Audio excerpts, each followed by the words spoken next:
The Street by H.P. Lovecraft.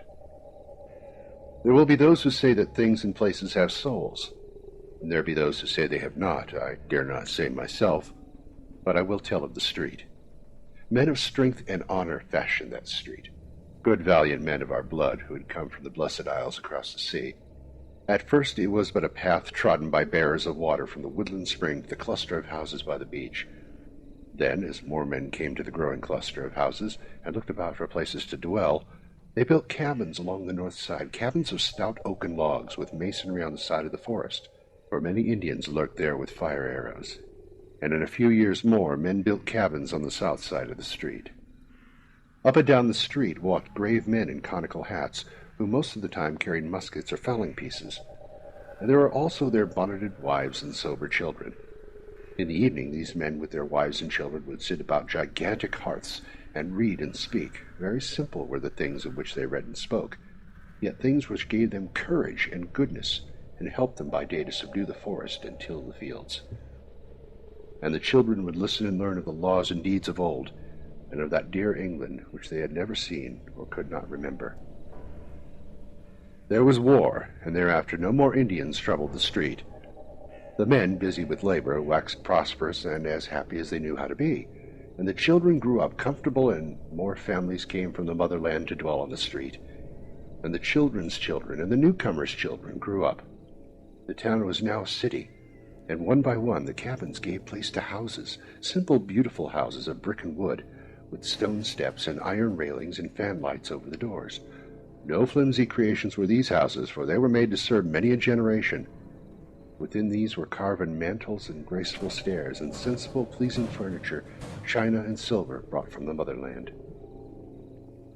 So the street drank in the dreams of a young people and rejoiced as its dwellers became more graceful and happy. Where once had been only strength and honor, taste and learning now abode as well.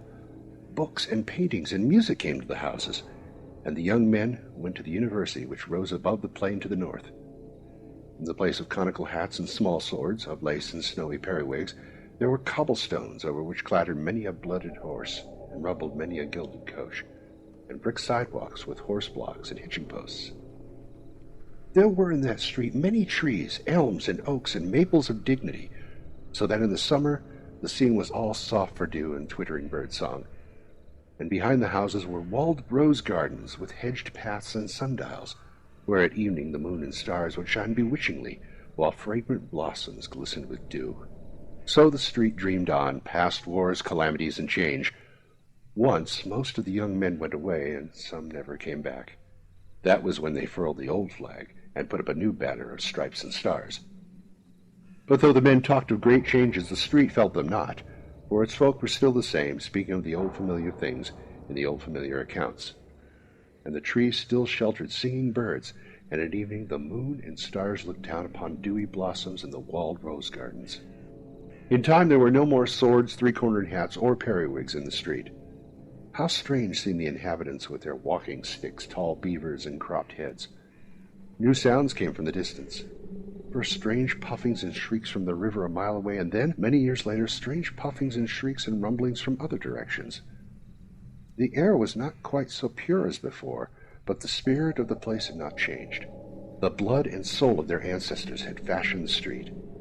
Nor did the spirit change when they tore open the earth to lay down strange pipes, or when they set up tall posts bearing weird lines. There was so much ancient lore in that street that the past could not easily be forgotten. Then came days of evil, when many who had known the street of old knew it no more, and many knew it who had not known it before and went away. For their accents were coarse and strident, and their mien and faces unpleasing. Their thoughts, too, fought with the wise, just spirit of the street, so that the street pined silently as its houses fell into decay, and its trees dried one by one, and its rose gardens grew rank with weeds and waste. But it felt a stir of pride one day when again marched forth young men, some of whom never came back. These young men were clad in blue. With the years, worse fortune came to the street. Its trees were all gone now, and its rose gardens were displaced by the backs of cheap, ugly new buildings on parallel streets. But the houses remained, despite the ravages of the years and the storms and worms, for they had been made to serve many a generation, New kinds of faces appeared in the street, swarthy, sinister faces with furtive eyes and odd features, whose owners spoke unfamiliar words and placed signs in known and unknown characters upon most of the musty houses. Pushcarts crowded the gutters. A sordid, undefinable stench settled over the place, and the ancient spirit slept. Great excitement once came to the street. War and revolution were raging across the seas. A dynasty had collapsed, and its degenerate subjects were flocking with dubious intent into the western land. Many of these took lodgings in the battered houses that had once known the songs of birds and the scent of roses. Then the western land itself awoke and joined the motherland in her titanic struggle for civilization. Over the cities once more floated the old flag, companioned by a new flag and by a plainer yet glorious tricolor. But not many flags floated over the street, for therein brooded only fear and hatred and ignorance. Again young men went forth, but not quite as did the young men in those other days. Something was lacking. And the sons of those young men in other days, who did indeed go forth in olive drab with the true spirit of their ancestors, went from distant places and knew not the street in its ancient spirit. Over the seas there was a great victory, and in triumph most of the young men returned. Those who had lacked something lacked it no longer, yet fear and hatred and ignorance still brood over the street, for many had stayed behind, and many strangers had come from distant places to the ancient houses. And the young men who had returned dwelt there no longer. Swarthy and sinister were most of the strangers, yet among them one might find a few faces like those who fashioned the street and molded its spirit. Like and yet unlike, for there was in the eyes of all a weird, unhealthy glitter, as of greed, ambition, vindictiveness, or misguided zeal. Unrest and treason were abroad amongst an evil few who plotted to strike the western land its death blow, that they might mount to power over its ruins, even as assassins had mounted in that unhappy frozen land from whence most of them had come. And the heart of that plotting was in the street, whose crumbling houses teemed with alien makers of discord, and echoed with the plans and speeches of those who yearned for an appointed of blood, flame, and crime. Of the various odd assemblages in the street, the law said much, but could prove little. With great diligence did men of hidden badges linger and listen about such places as Petrovich's Bakery, the squalid Rifkin School of Modern Economics, the Circle Social Club, and the Liberty Cafe. There congregated sinister men in great numbers, yet always was their speech guarded or in a foreign tongue. And still the old houses stood, with their forgotten lore of nobler departed centuries of sturdy colonial tenants and dewy rose gardens in the moonlight. Sometimes a lone poet or traveler would come to view them, would try to picture them in their vanished glory, yet of such travelers and poets there were not many. The rumor now spread widely that these houses contained the leaders of a vast band of terrorists who on a designated day were to launch an orgy of slaughter for the extermination of America and for all the fine old traditions which the street had loved.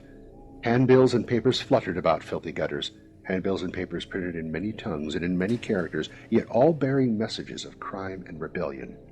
In these writings the people were urged to tear down the laws and virtues that our fathers had exalted, to stamp out the soul of the old America, the soul that was once bequeathed through 1,500 years of Anglo-Saxon freedom, justice, and moderation. It was said that the swarthy men who dwelt in the street and congregated in its rotting edifices were the brains of a hideous revolution, and that their word of command many millions of brainless, besotted beasts would stretch forth with their noisome talons from the slums of 1,000 cities, burning, slaying, and destroying until the land of our fathers should be no more. All this was said and repeated, and many looked forward in dread to the 4th day of July, about which the strange writings hidden much, yet could nothing be found to place the guilt. None could tell just whose arrest might cut off the damnable plotting at its source. Many times came bands of blue-coated police to search the shaky houses, though at last they ceased to come, for they too had grown tired of law and order, and had abandoned all the city to its fate. Then the men in olive drab came, bearing muskets, till it seemed as if in its sad sleep the street must have some haunting dreams of those other days, when musket-bearing men in conical hats walked along it from the woodland spring to the cluster of houses by the beach. Yet no act be performed to check the impending cataclysm, for the swarthy, sinister men were old and cunning. So the street slept uneasily on, till one night there gathered in Petrovich's Bakery and the Rifkin School of Modern Economics and the Circle Social Club and the Liberty Cafe, and in other places as well, vast hordes of men whose eyes were big with horrible triumph and expectation. Over hidden wires strange messages traveled, and much was said of still stranger messages yet to travel.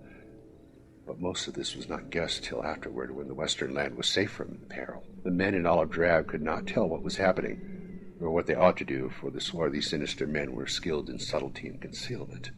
And yet the men in olive drab will always remember that night, and will speak of the street as they tell of it to their grandchildren, for many of them were sent there toward morning on a mission unlike that which they had expected. It was known that this nest of anarchy was old, and that the houses were tottering from the ravages of the years and the storms and worms, yet was the happening of that summer night a surprise because of its very queer uniformity. It was indeed an exceedingly singular happening, though after all a simple one. For without warning, in one of the small hours beyond midnight, all of the ravages of the years and the storms and the worms came to a tremendous climax, and after the crash there was nothing left standing in the street save two ancient chimneys and part of a stout brick wall. Nor did anything that had been alive come alive from the ruins. A poet and a traveler who came with the mighty crowd that sought the scene tell odd stories. The poet says that all through the hours before dawn he beheld sordid ruins indistinctly in the glare of the arc lights, but there loomed above the wreckage another picture, wherein he could describe moonlight and fair houses and elms and oaks and maples of dignity. And the traveler declares that instead of the place's wonted stench, there lingered a delicate fragrance as of roses in full bloom. But are not the dreams of poets and the tales of travelers notoriously false? There may be those who say that things and places have souls, and there be those who say they have not, I dare say myself, but I have told you of the street. The End of the Street by H.P.